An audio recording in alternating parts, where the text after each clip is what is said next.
It is very common that we find ourselves in the position of operating out of fear or the lack of operating out of fear. Why do we do this to ourselves? Understanding that if God did not give us the spirit of fear, although it is okay to feel the emotion of fear, yet when you are acting out of fear and it is dictating your decisions and your every step and whether you move or don't move or whether you prosper or don't prosper, you have now fallen into the spirit of fear. Because to feel what you feel is okay, but what you do with what you feel is a reflection of what's going on the inside, of what is wrong on the inside, of what is missing or out of alignment on the inside. So why do we allow for ourselves to be in a position, understanding in all truth, that we are not given the spirit of fear? Which then would mean that if we're not given the spirit of fear by God who created us and breathed life into us, so then he knows us, he knows what he's doing with us, he knows how he made us. So there is all truth and factuality in the reality that we were not made with the spirit of fear. Then that would mean the spirit of fear comes from the devil. So why do we allow for ourselves to operate out of fear, but then say we serve God? Because when we operate out of fear, we are giving Satan free reign over our lives, over our decisions, over whether we progress or don't progress. But yet we say God is the head of our lives. If God is the head of your life, then why don't you let God do what he wants to do and you reflect a position of submission for him to do that? Because when you are operating out of fear, you are not submitting and letting God have the control. Now, God's not going to force you because he gave you free will. But yet, if you start to think about it in your mind, that if I was not given the spirit of fear by God, but the spirit of fear comes from the devil, and I am allowing the devil to consume me with the spirit of fear, and I am operating out of the spirit of fear, you can almost say in some way, shape, form, or fashion, I am submitting over to the devil. And I know that's not what you want to hear. I know that's not what you want to be doing. So then what should start reflecting in your life is that you are not going to allow for the devil to cause you or dictate your decisions and your prosperity because of fear. Because God has called you to more. Matter of fact, you operating out of fear directly goes against God and says, God, you did not make me to be who you said you make me to be. And I know you're not trying to call God a liar. I know you know that God's word will not return void unto him. I know you know that if God releases something out of his mouth, or if he does something, then it is so, and nothing can change it. No power, no demon, no devil can redo or undo what God has already set in stone. So if that is the case, why are you looking at God and calling him a liar? Why are you telling God that he did not create you the way he created you? And you cannot say that you are not, because your actions is your truth, not your words. And if your actions are the fruit in which you judge a tree by, in which you judge yourself by, who I am is what I do, not what I say. My fruit is in my actions. So if my actions reflect that I do things out of fear, then my actions reflect that I am telling God, you were not honest when you said you didn't give me the spirit of fear. You are not honest when you said I am an overcomer. You are not honest when you sent your son so that I may have life and have it more abundantly. You are not honest. And I know that that's not what you're saying. So how about we start living out the truth that we believe we live by, rather than the truth that is controlled by emotionalism? Why don't we start living by the truth that we tell everybody that we serve God, we love God, we are purpose, we are called? How about we start living that instead of living by the emotional dysfunction that contradicts our very existence in which God says we were created for.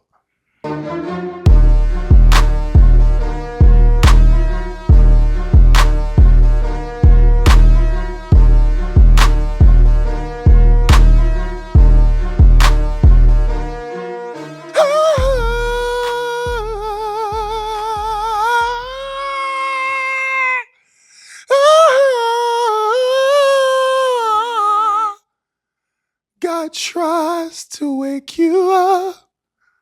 You gotta respond. He's calling you. He's calling you. You just gotta answer. What's going on, ladies and gentlemen?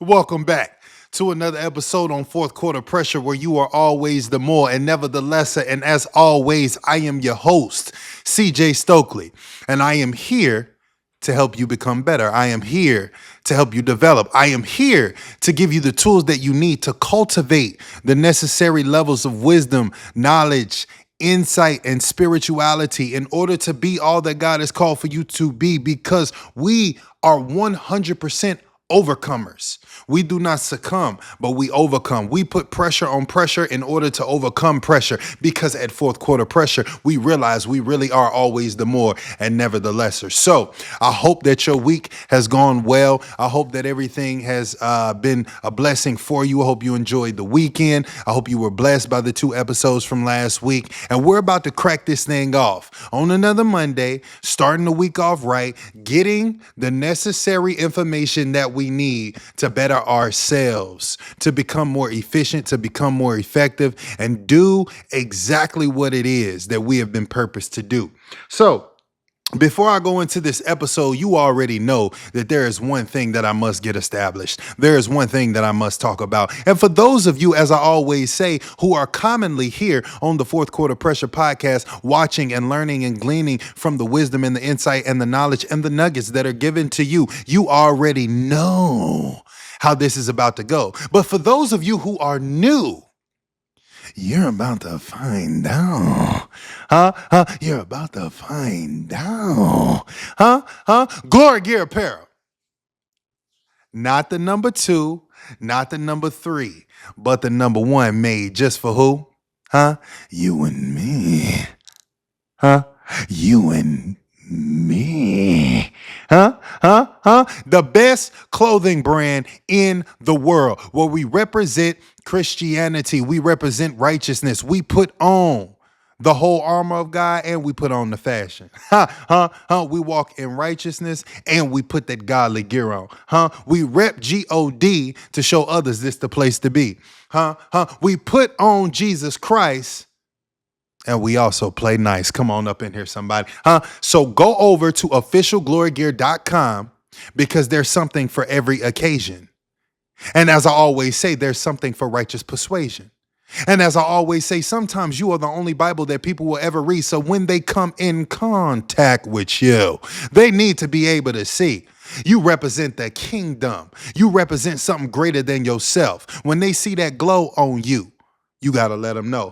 When they see the glow, you got to let them know. And then tell them to go over to Glory Gear Apparel and make sure they get something, because we are kingdom ambassadors and we are called to reflect the righteousness of God. And of course, as I always do, let me acknowledge the hey lady.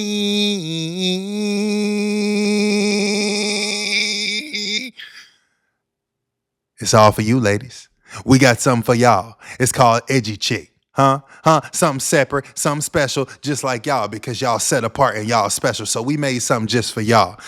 Something where you can be dignified and God can be glorified. Come on up in here. Edgy Chick, where you rock the kingdom, but you don't play none of the nonsense. Where you walk in your anointing, But you don't like all that finger pointing, huh?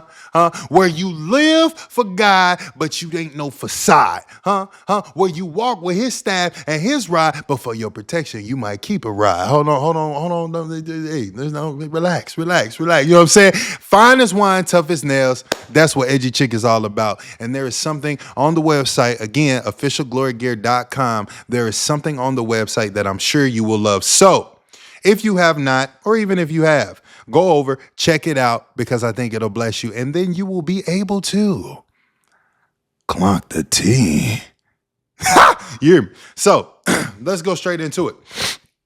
So on this episode, we're going to be talking about self-sabotage. Oh, yeah. Self-sabotage. The thing that we all have been guilty of at one point or another in our lives. The thing that we typically run into when we are placed in a position of opportunity where we have to either succumb to it or overcome it. The thing that so many individuals struggle with, even if we don't want to admit it. Self-sabotage. And I want to dive into understanding what self-sabotage looks like when it shows up in our lives, and what are the causes for which self-sabotage arises, or why we may fall into self-sabotage.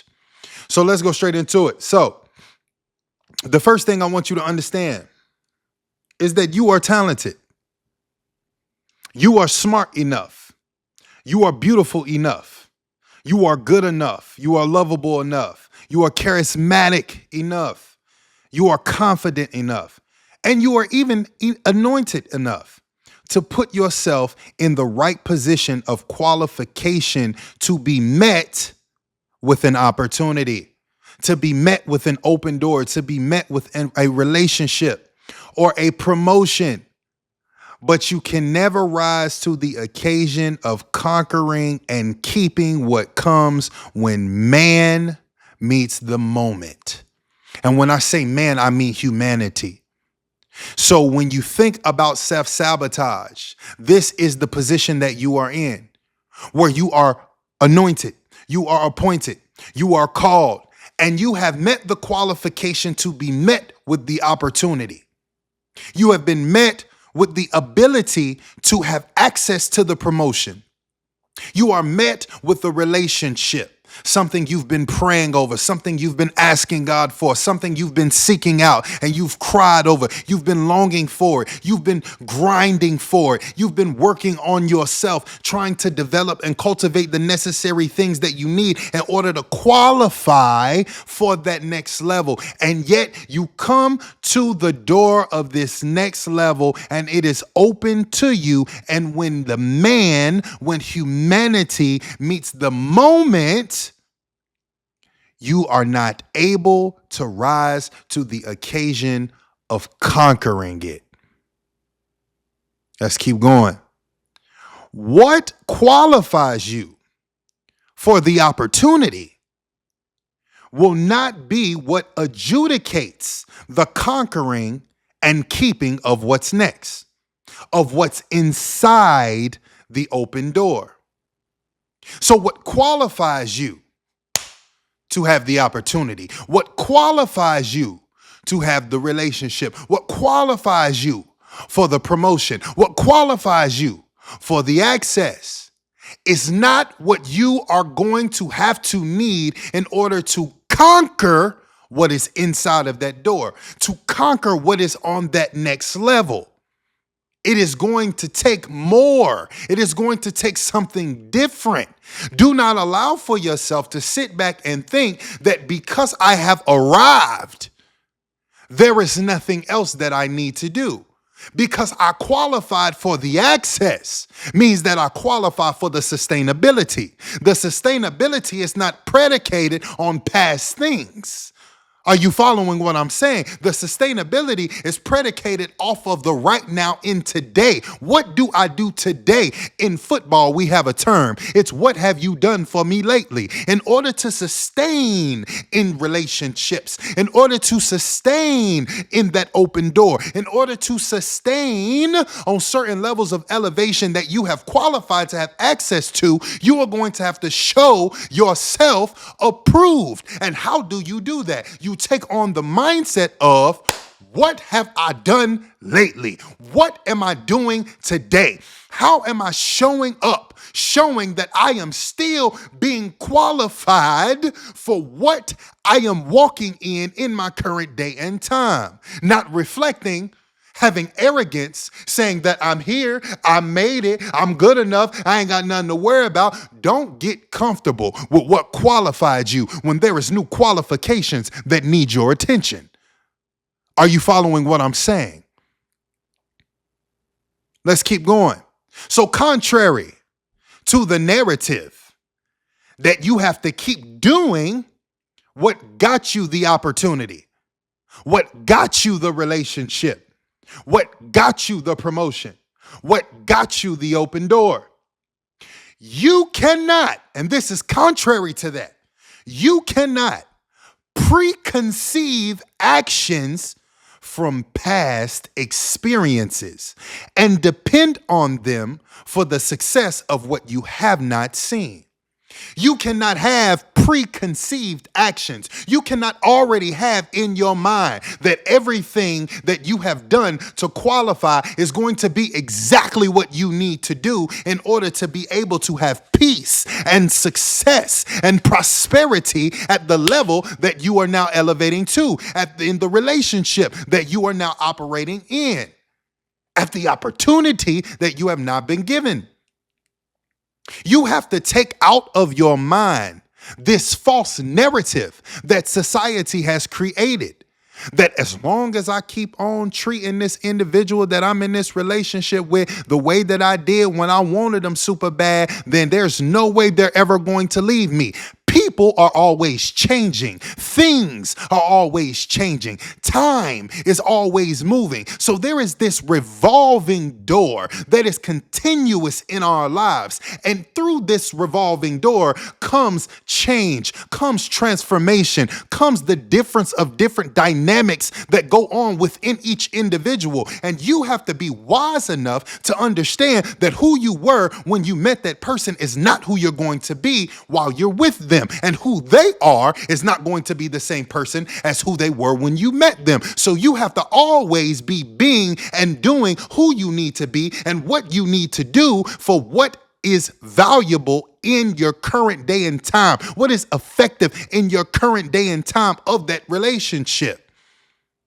Same thing goes with every other area of your life that you have been elevated to. Do not look back on the qualifications that you have already obtained and say, as long as I keep doing this, I'm going to have success on this level. Absolutely not, because your effort can be the same. If you gave 100% to be qualified, then you're going to need 100% to get requalified for what is going to be required on that level. So you got to qualify for that. So that's going to take effort. So your effort has to be 100% the same. But there is a extreme difference between effort and precision. Are you being effective with your effort, or are you simply just giving effort? Because if you're giving effort doing the same old things, then now you're not being effective. You have to be effective and efficient in order for there to be success on levels of elevation. For there to be success within relationships that you have the opportunity to have access to. You have to place yourself in a position where you have pinpoint accuracy with effort. Because effort without accuracy is pointless. Now you are wasting your time and you are wasting the people's time that you have now got involved with at the level of access that you now are obtaining. Are you following what I'm saying? So ensure that you have the understanding. I am not going to self-sabotage by walking into this relationship, by walking into this open door, by walking into this opportunity, by walking into this promotion, carrying myself as if I'm saying I'm still in the position of trying to obtain it. You're not trying anymore. You are now operating in it. What will you do for me lately? What will you do for the opportunity? What will you do to show yourself approved and valuable at the next level? Are you following what I'm saying? So here's what you must understand. It requires the simultaneous actions of faith, observation, and application. Believing God will work all things together for your good. Observing and taking in all that you need to learn while recalling to your mind what you may already know. Yet having the humility to say, I am learning how what I already know looks like in my current situation. And then applying what you have learned and retained and gathered for the sustainability and the prosperity of self. So you have to put action, faith, and observation all together. You have to apply this on the level that you are now operating in.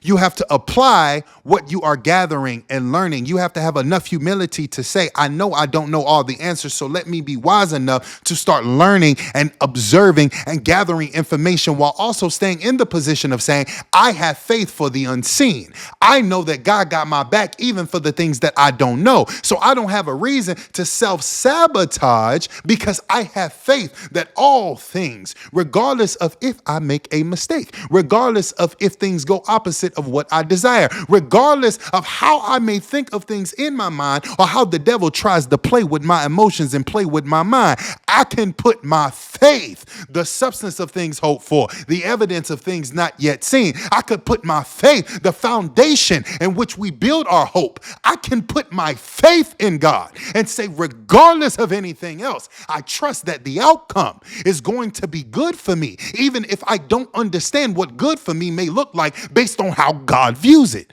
Because sometimes God will do things that you don't think is good for you, but the whole time it is because the revelation has not come forth yet. So what we do in our day-to-day lives is we walk out the process of time. And as we walk through the process of time, we meet the moments of revelation where God brings clarity and brings the reality of truth to us and says, see, I told you it was going to work out for your good. I told you it was good for you. You didn't see it. You didn't believe it, but you walk smack dab into revelation.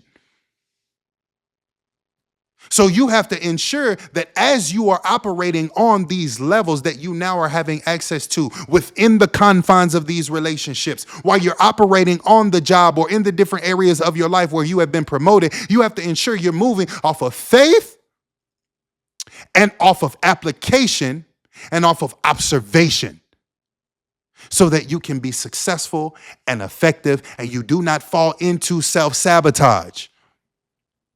Because you have to understand that the only way for success is to learn. And learning is not simply asking questions. Learning is observing. You have to be able to observe before you even ask a question, because you need to know what questions to ask. And then you are your own person. I heard the wise Bishop T.D. Jakes. He said, I told my son when he got to college, he said, I'm not sending you to find out who you are. I already told you who you are. You already know who you are. I'm sending you to school so that you can retain the necessary information to apply to who you already are.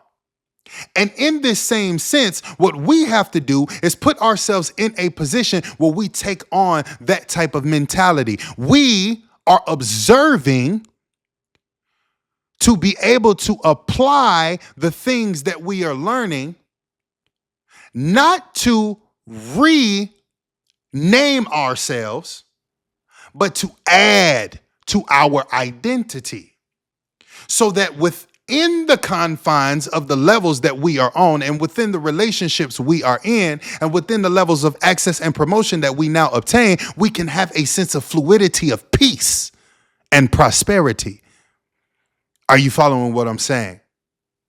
Let's keep going. So, what you must understand about all of this is that in order to do any of this, you have to have boldness. You cannot be weak. You cannot be faint of heart.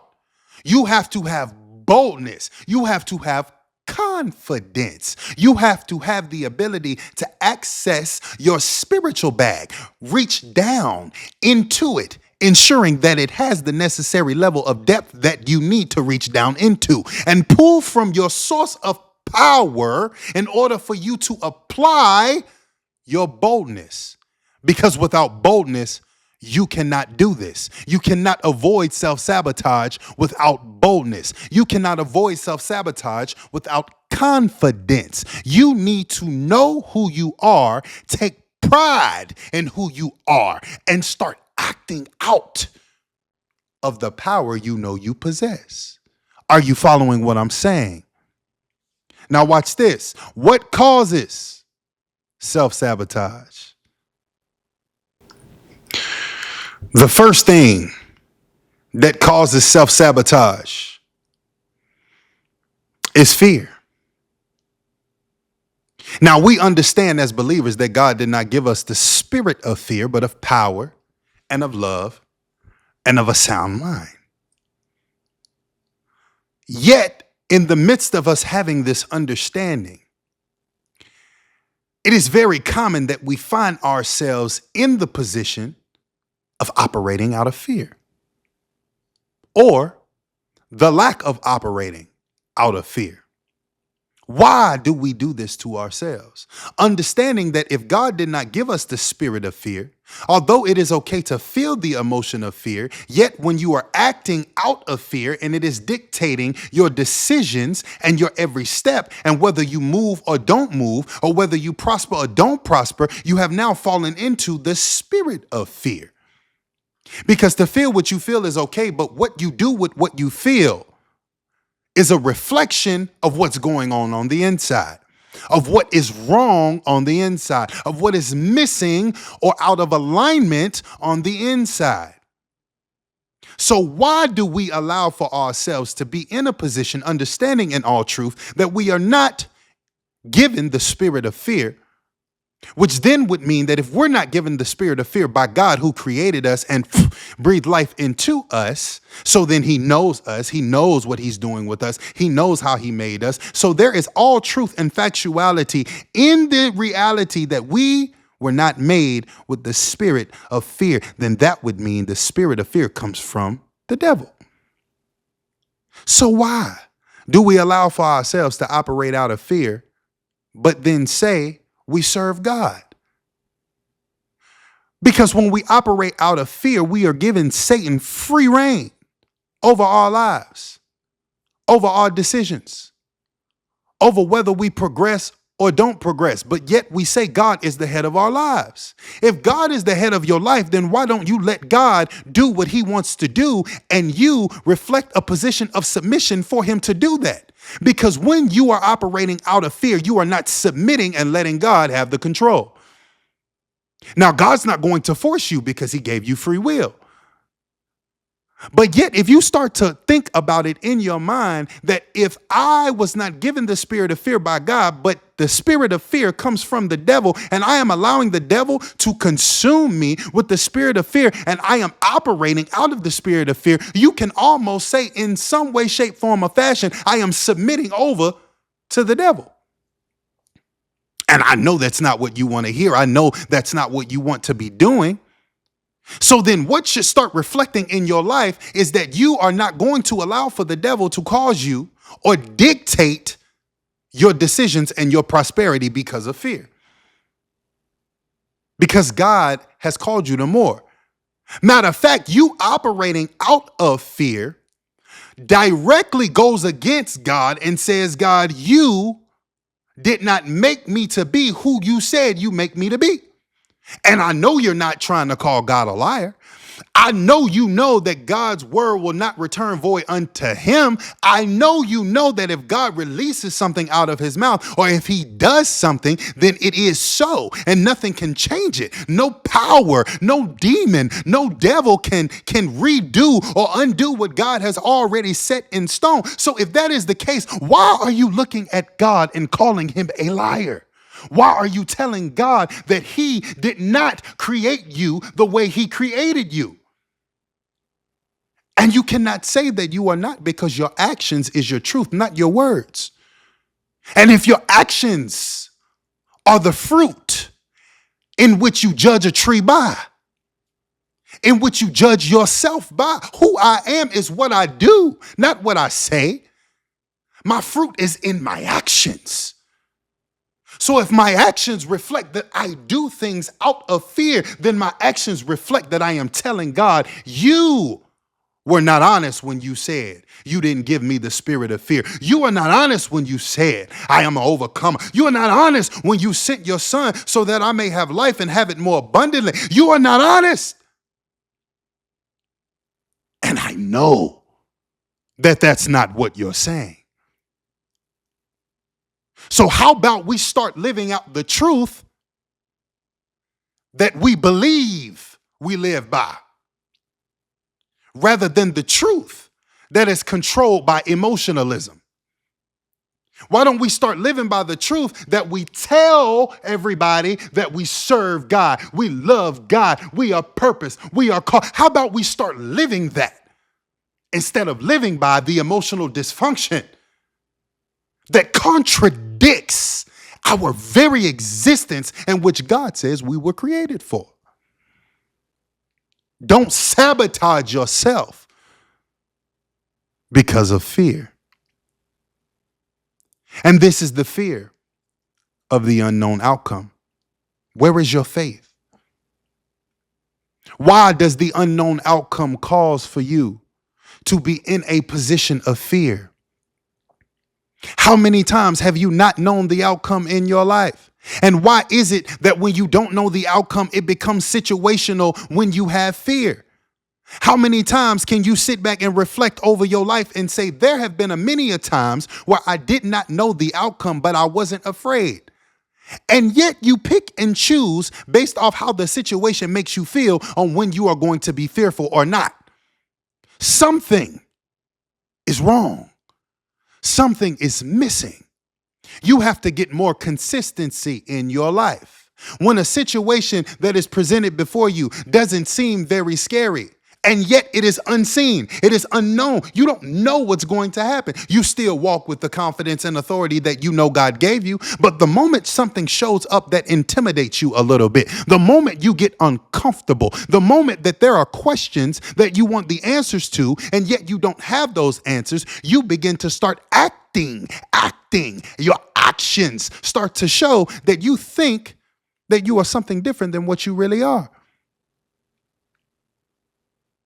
So can you act like what you know to be true and stop moving off of fear of the unknown and put your faith, your belief in God?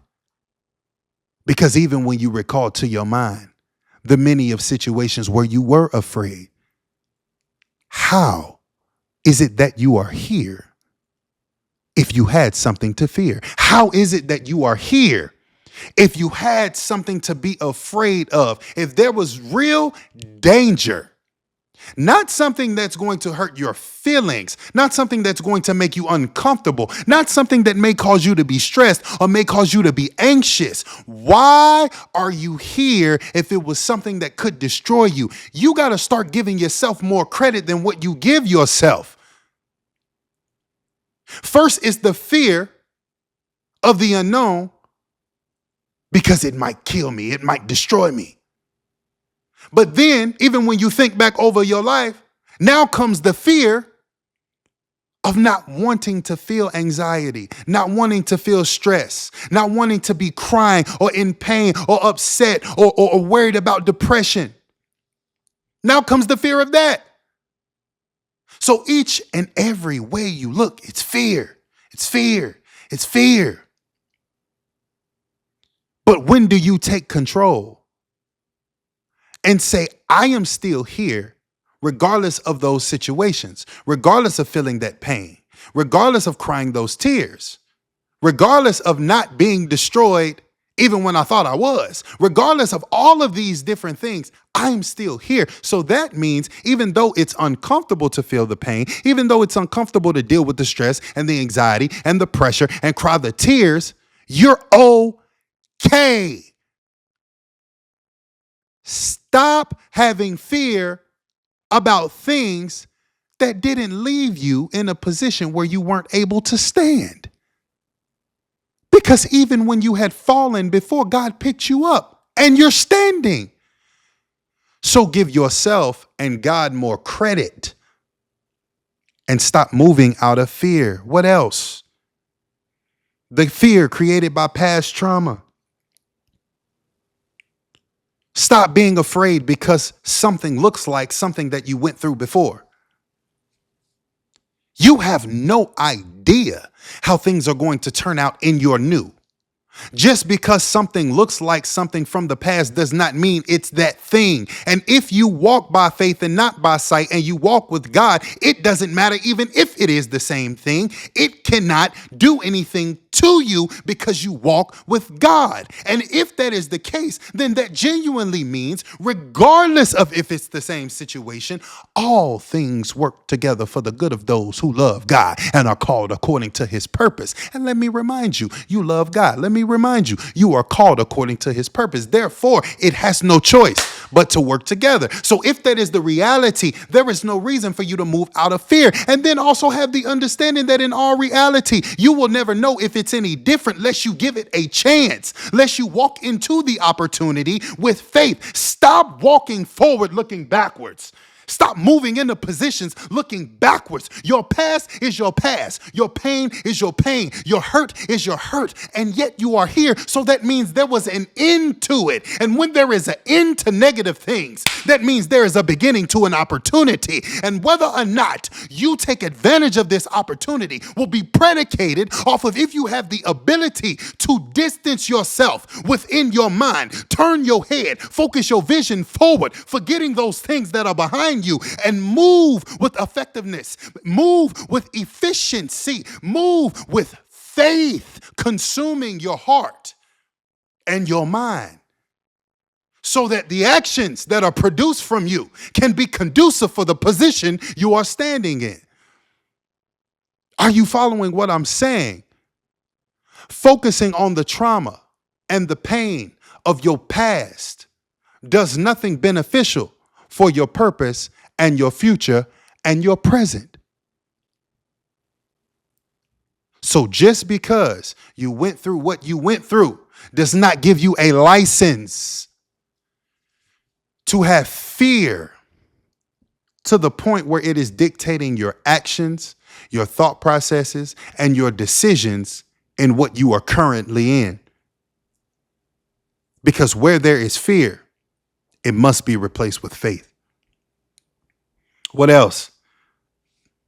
The fear that is rooted in insecurity.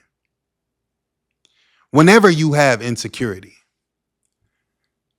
you will possibly always run into self-sabotage, lest you make a conscious decision not to allow for your insecurity to cause you to self-sabotage yourself in a situation. You have to make the decision when you struggle with insecurity to stop looking at what you call yourself and start looking at who God says you are. Because overcoming insecurities takes time. There is a process, but sometimes you don't have the luxury of time when you meet an opportunity. You don't have the luxury of time to get through all of that insecurity when the moment demands for you to be effective, when the moment demands for you to show up, when the moment demands for you to be somebody that proves you are qualified for the door you just walked into. So what must you do in order to make the conscious decision to walk over with the power that God has given you, the insecurity that you deal with? You focus on who God says you are. You focus on the name that God gave you. You focus on the identity that God gave you. You focus on what God created you for. You focus on your mission and your purpose and your call and your destiny. And you keep that on the forefront of your mind, saying, I must be somebody. If I am qualified and called on this level, I must be somebody greater than what my own eyes can see. I must be somebody greater than my insecurities, greater than my questions about myself, greater than what I think in my own head. Oh, wait, eyes have not seen, ears have not heard, neither has it entered into the heart of man, the things that God has in store for me. So if it ain't entered into my mind, if it ain't entered into my heart, if I have no idea what it's going to look like, that means God knows something about me that I don't know about myself, because he qualified me for where he is taking me. So I must be somebody. And that is what I put my faith in. That is what I put my confidence in. That is what I make my truth. I don't need to be confident in me when God is the lead of my life, because I have the understanding there is nothing good in humanity anyway. So however God want to use me, that's what gives me confidence. The fact that God chose me means I'm confident. The fact that God picked me, handcrafted me, makes me confident. The fact that God chose to breathe life and opportunity into me, making me to be the person that I am, a one of one, is what makes me have confidence. The fact that nobody else has your fingerprint is the reality for why you should have confidence, because God deemed it to be so.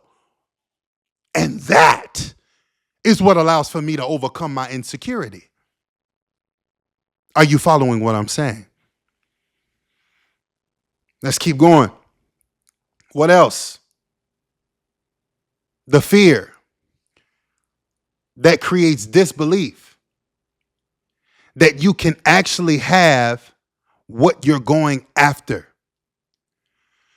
The reality of it is that sometimes we fall into a position where we are in disbelief that what we are now having access to, what we are now obtaining, what we are now operating in, is something that is actually ours.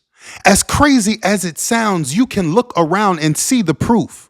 You can look around and see the evidence that you have arrived in that relationship with that person, that you have walked in to that promotion and that opportunity, that you have now become established, that you have now become elevated. And yet, regardless of all of the evidence around you that proves that you are now on another level, you still feel as though it's not real. This is a side effect of trauma. This is a side effect of having gone through all that you have gone through. And because all of what you have gone through, it has caused for you to fall into a position of having that insecurity, where now you don't lack the confidence in yourself. And because you are not putting your confidence in who God says you are, rather you are putting it in who you think you are, or better yet, who you feel you are, you now are in the position where you are in disbelief that you are actually at the level you are at. You are in disbelief that it's actually yours. You are in disbelief that this is actually something positive and beneficial, because it's been so long since something good showed up in your life. And every time it seemed like something good was going to happen, it was like a pump fake. It was like, it was almost about to, it was about to be good. It looked like it was finna, I thought it was going to manifest. I thought this was going to. And each and every time, it wasn't what you thought it was going to be. And because you have the wounds and you have the trauma and you have the scars emotionally of the pump fake, now once the shot is actually released, now once the door is actually open, now once the opportunity has arrived, you in your mind cannot fathom that it is your reality. But in order to overcome that, you must start understanding that God never intends for the things that you go through to become your forever, to become your eternal, to last for the rest of your life. We go from faith to faith. We go from glory to glory, which means we go from season to season to season to season. God is always doing something. God is always moving. God is always elevating. God is always breaking down. God is always maturing. God is always cultivating. God is always promoting. God is always giving access. He's always doing these things, and it just depends on where you are right now in your life as it pertains to what God wants to do with you based on him knowing the plan that he has for your life, on whether or not you are in a certain season at a certain time. But it is never meant to be forever. So do not allow yourself, because of being in those hard seasons, to not have the understanding that it was meant only to develop you, even when you didn't think there was anything else that needed to be developed.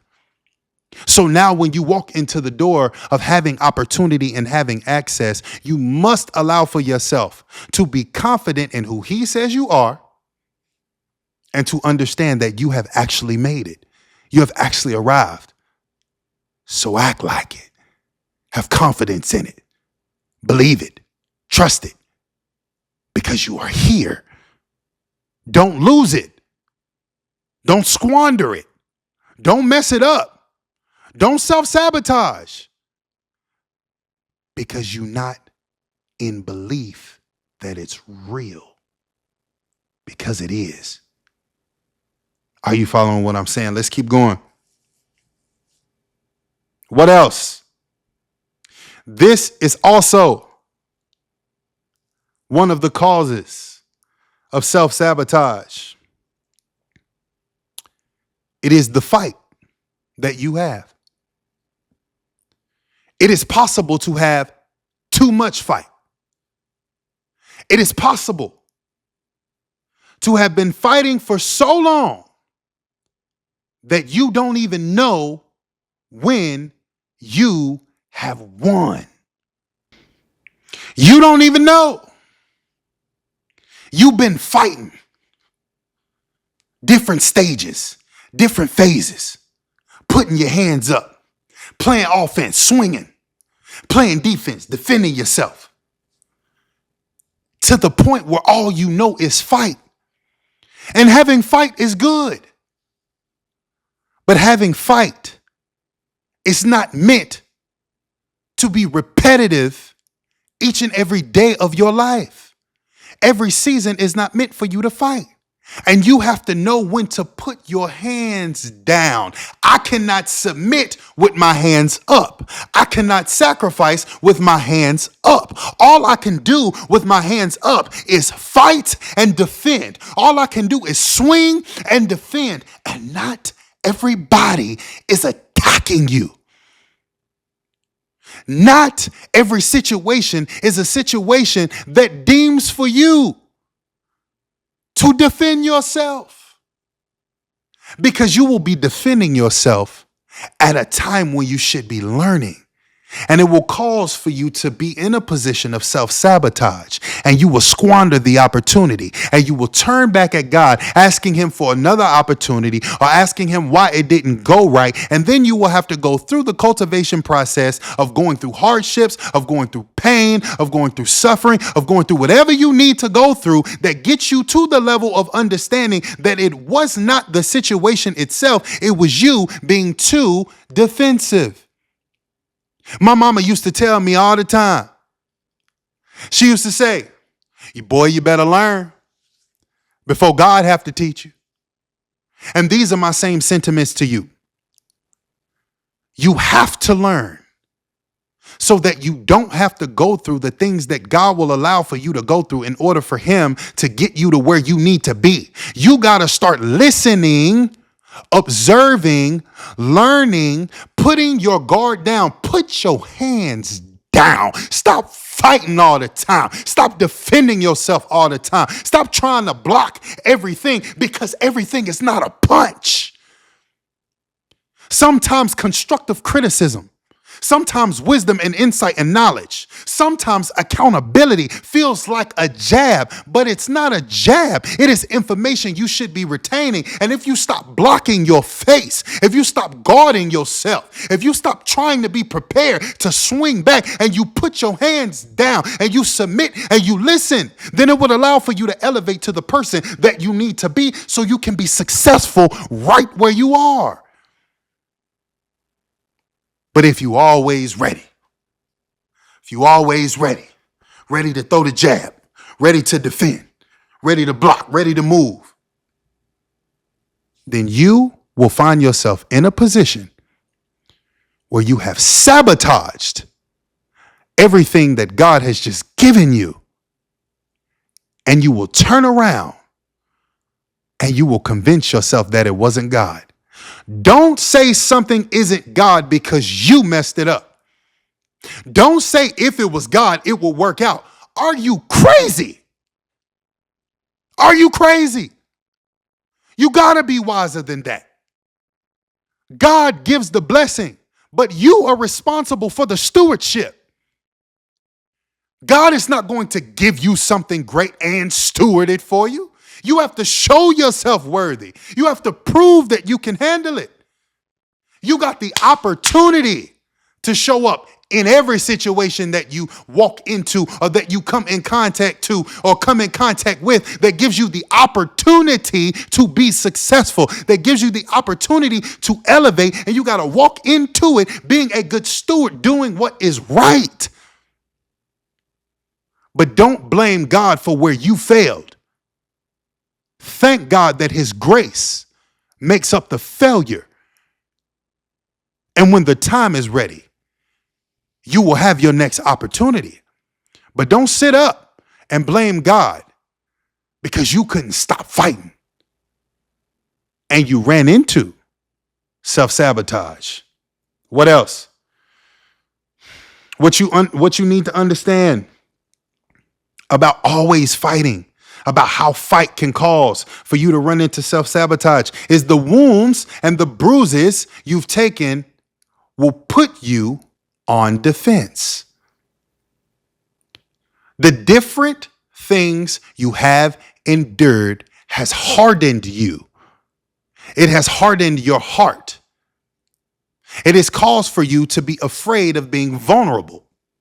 It has caused for you to be in a position where you don't want to expose yourself to other individuals that are on the level or in the relationships or on the jobs, in the promotions or in the fields at the next level that God has given you access to. You don't want to expose yourself to them. But let me tell you something. You will be deemed ineffective in the kingdom of God if you are not willing to be exposed. It is your testimony that brings forth the message for people to grasp onto and say, I sense relatability. I want to know more about this person. Who is this God that you serve? It is your ministry that is built off of you being exposed. It is you being revealed to people, you being open to people. You cannot have ministry if you don't use your mouth, and to have the confidence to use your mouth with words that are effective, you have to be willing to be somebody that is not always ready to fight. Because if all I ever want to do is fight, if all I ever want to do is jab and defend because of what I've been through, then when I open my mouth, it will not be effective. And what I will produce will be chaos on a level that was intended to be successful. I will produce chaos in my relationship. Because all I am speaking from is my past. But my past is dead.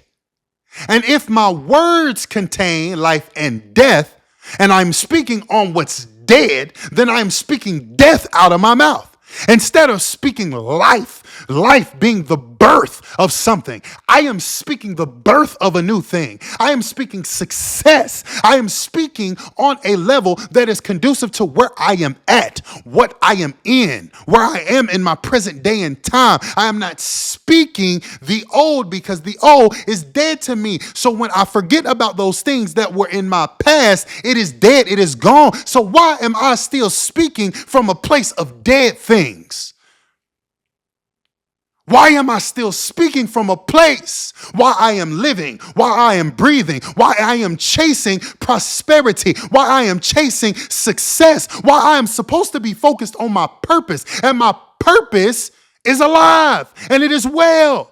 Such am I. So why am I turning around while I'm supposed to be chasing life, but I'm speaking death? You cannot chase life and speak death and think that a manifestation of positivity is going to come out of it. What will come out of it is a reflection of you being in two places at the same time. One being productive, one being conducive, and the other one being negative, the other one being deadly. And it will leave you in a position where you are stretched in two different directions, and you cannot be 100% effective. You cannot give 100% in the right areas that you need to give 100% if 50% of you is still being held on to from behind. You are now operating in self-sabotage.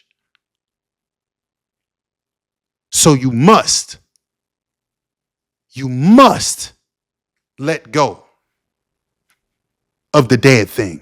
You must let go of fighting because of what you've gone through. What else about fight? Always being on the defense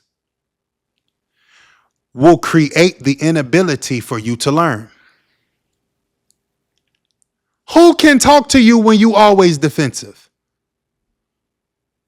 Even when it comes to God. How can God give you instruction that goes against everything that you agree with on the inside, and yet your actions still reflect that you are obedient? You will be in a position of having the inability to learn, to then walk into what God has next for you, or have success on what he has given you access to, because you will not be able to follow instruction.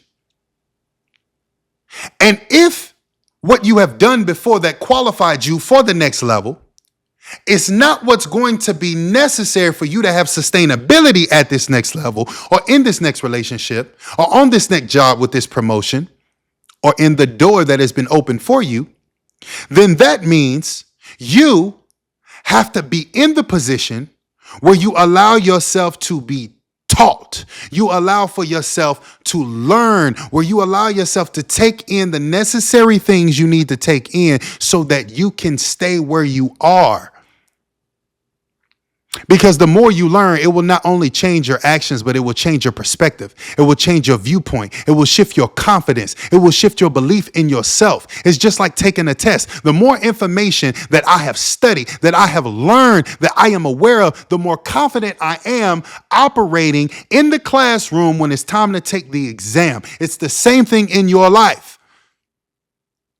When you have learned what you need to learn and you are not in defense mode all the time, it will give you a confidence and a joy and a peace about where you are at in your life and what situation you are currently in.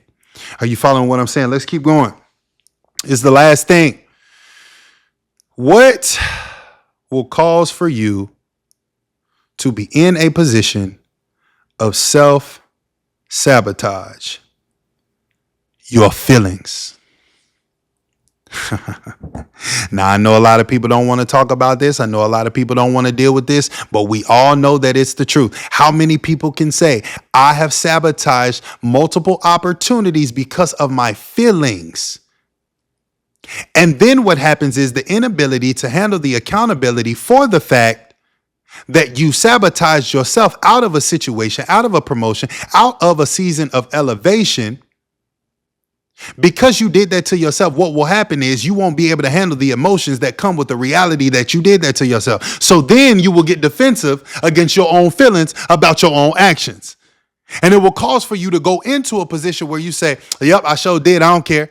Because it's easier to be nonchalant about something you know you did wrong so that you don't have to feel it. So now you are being double defensive. Your defensiveness calls for your self-sabotage. And because you have to come in contact with the reality that you missed out on a blessing, you missed out on an opportunity, you missed out on what it was that God was trying to give you because you couldn't steward it right, it calls for you to be in a position where you have to deal with that reality. And because you have to deal with that reality, the emotions that come with that is something you don't want to deal with. So now you run from it. Now you get defensive against it. And now you walk around with this hard shell all the time, lying to everybody else and yourself, saying, I don't care. It is what it is. This is just how it's going to be. When the truth is, if you could change it about yourself, you would not be that way. So that's the truth you have to live out of. Don't have a fear of accountability as it pertains to your own actions. Accept it, grow from it, and start maneuvering different in your life. So what do we need to understand about feelings? Feelings without control will make you mess up what you worked hard to get. Things are going to happen within the confines of a relationship of any kind. Within the confines of the promotion that you get. Within the confines of the level of elevation and success and access and open doors that you are now able to walk through and obtain.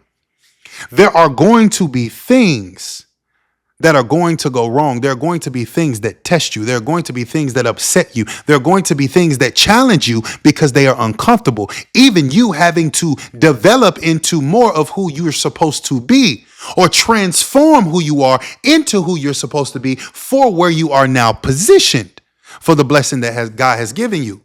It may require uncomfortability. It may require frustration. It may require stress. These are different things that are going to happen, but you have to be able to take those on the chin and still be effective. You cannot cripple yourself trying to walk in prosperity because you are not in the position where you are willing to control your emotions. You have to control what you do with how you feel. You have to control what you allow yourself to feel because in the moment you will feel it. But then you have to step over and say, okay, I know I feel what I feel, but can my feelings be made valid by facts? Is it the truth that logically it makes sense for me to feel this way? And then whatever answer you get from that, you have to move off of that truth. You have to start learning how to control yourself. If you have no control over yourself, how can you lead? If you have no control over yourself, how can you teach? You have to be trying daily as you are operating in these different areas and levels in your life to avoid self-sabotage. Because whatever you do not have control over within self, you can never make successful. See, we don't need control over things outside of ourselves because we depend on God for the unseen. For the things that our hands and our arms don't have the ability to reach and touch. We depend on God for the extension of reach. We depend on God for his hands to do what they need to do to ensure our success in the situation. But when it comes to self, we have to take on the responsibility to take control over everything that resides inside of this flesh. Take control of it, take hold of it, and not allow for it to dictate what happens in our day-to-day lives that is caused by us unless it reflects righteousness. We got to be responsible. Are you following what I'm saying? What else? Your feelings will make you do away with facts. Your feelings will not allow for you to accept the truth because the truth will be contradictory to what you feel. And when you have no emotional control, your feelings is all that matters. You cannot get past the moment of how you feel to focus on the facts when you are consumed with your emotions, when you are consumed with how you feel, to the point that all you can think about is how you feel. So your mind and your heart work together. But you have to have the ability to have a distinction in between the two, while they are also simultaneously working together, while they are operating in a position of correlation, while they are walking, so to speak, metaphorically, parallel to each other, symmetrical to each other, while they are operating in unity. You have to be able to separate the two within yourself and say, what are the facts and what are the feelings? Now, let me make these two work together for the success of myself, for the sustainability of myself, for the prosperity of myself, so that I do not allow for myself to avoid facts in my mind, to ignore facts in my mind, and make my mind focus solely on what I feel. It is two things. It is head and heart. Both of them have to be effective, not just one. You can't make your mind only focus on your feelings and not make your feelings come into alignment with your mind. So you have to ensure that you do not allow for yourself to just say, forget the facts, because this is how I feel. Last thing, and this is going to be good. The reason for why your feelings, if there is no control over them, will cause for you to operate in self-sabotage is because your feelings change. So without controlling your feelings and your feelings controlling you, then that means you will change. Every time your emotions get the best of you, you change. Every time you start feeling a certain kind of way and it consumes your mind, you will change.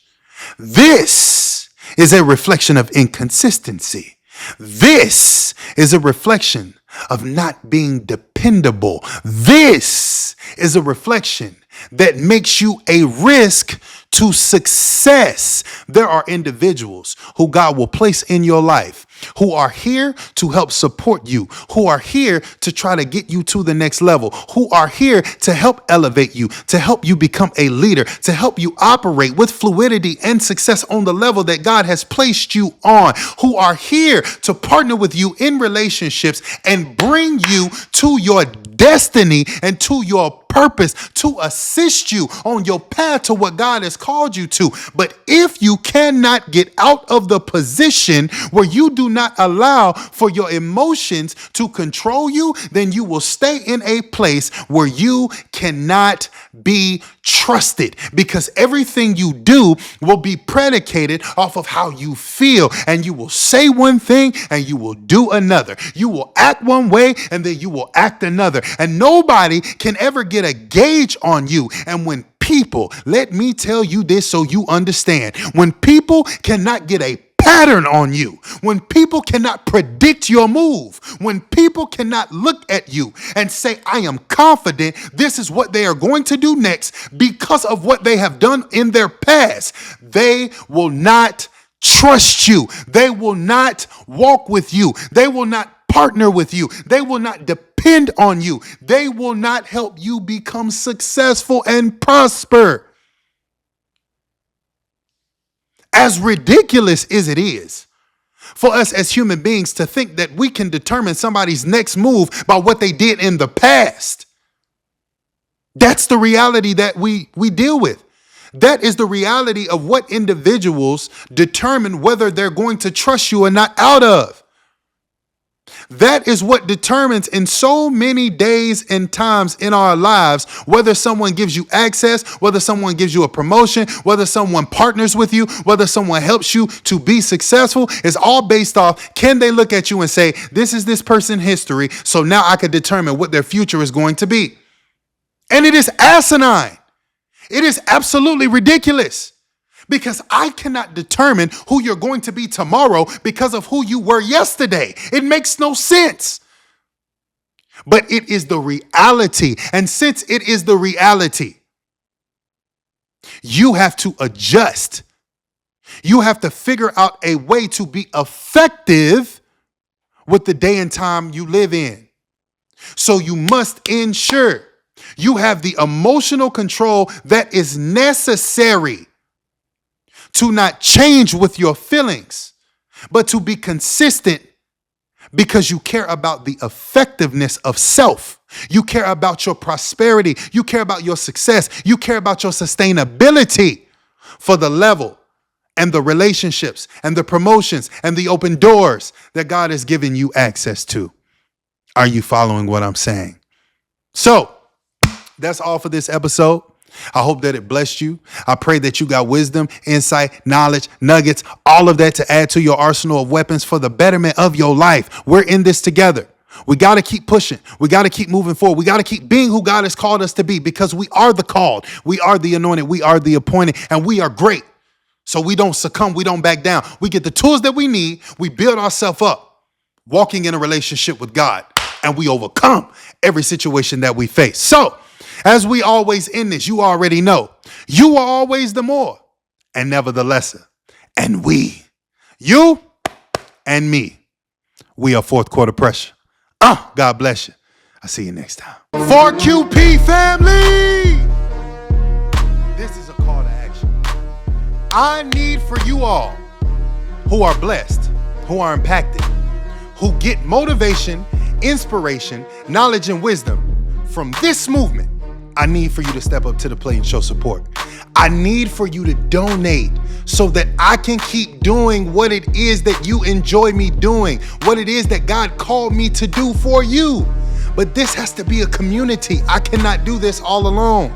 I need for you all to chip in, to pitch in, to put some skin in the game so that this movement can sustain, maintain, and keep progressing so that this movement and this ministry can expand. There are so many more souls, so many more lives that need to be impacted, that need to hear what God is saying. And in order to do that, there has to be financial support so that it can push the ministry forward. So please, if you have not already, all of those watching, all of those viewing, all of those supporting, all of those being ministered to, please go over to Cash App at $. This is 4QP. Again, on Cash App at $. This is 4QP, so we can keep doing what we do because you already know we are always the more and never the lesser. And we, you and me, we are fourth quarter pressure. Appreciate the support.